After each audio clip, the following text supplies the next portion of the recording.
Yo'qotish ham bitta sinov. Masalan, kimnidir yo'qotganimizdan keyin o'zimizni topishimiz mumkin. Bitta klientim bor edilar, ishlarini yo'qotganlar. Ishdan haydalgan vaqtda norozi bo'lib, nimaga menga bu narsa berildi, nimaga qayerdan bu sinov berildi? Bitta menga pul kelagan joyimdan ajralib qoldim. Men nima qilaman deb qattiq qayg'urganlar.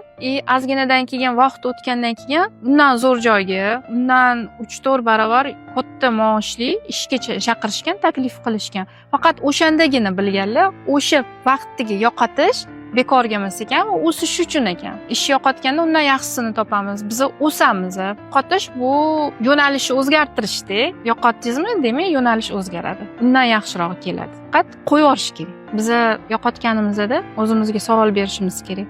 Bu menga nimani o'rgatyapti? Qanaqa dars beryapti?